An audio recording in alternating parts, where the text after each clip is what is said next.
বাবর শাহিনদের ছাড়াই বাংলাদেশ সিরিজের দল ঘোষণা করেছে পাকিস্তান ক্রিকেট বোর্ড। বাংলাদেশের বিপক্ষে 3 ম্যাচের টি-20 সিরিজ খেলতে সপ্তাহখানেক বাদেই ঢাকায় আসবে পাকিস্তান। এই লক্ষ্যে পাকিস্তান ক্রিকেট বোর্ড 15 সদস্যের দল ঘোষণা করেছে। যথারীতি বাবর আজম, মোহাম্মদ রিজওয়ান, শাহিন শাহ আফ্রিদি উপেক্ষিত। টি-20 স্কোয়াডে ওদের রাখেনি পাকিস্তান ক্রিকেট বোর্ড। এছাড়া সাদাব খান, হারিস রৌফদের মতো তারকারাও বাংলাদেশ সফরে আসছেন না।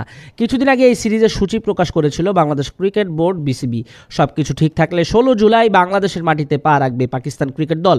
সিরিজের প্রথম ম্যাচটা অনুষ্ঠিত হবে 20 জুলাই, পরে 22 এবং 24 জুলাই বাকি 2 ম্যাচ মাঠে গড়াবে।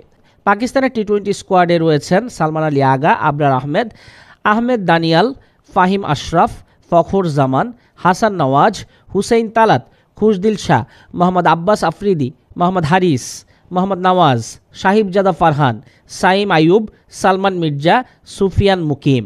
টি-20তে এমনিতেও বাংলাদেশ দল ভালো খেলে না, ওয়ানডেতেও পারছে না। টি-20তে পাকিস্তানের বিপক্ষে এ নিয়ে 22 বার লড়াই করেছে বাংলাদেশ, তার মধ্যে মাত্র 3 বার জিততে পেরেছে। বাকি 19 বারই পাকিস্তান হারিয়েছে বাংলাদেশকে।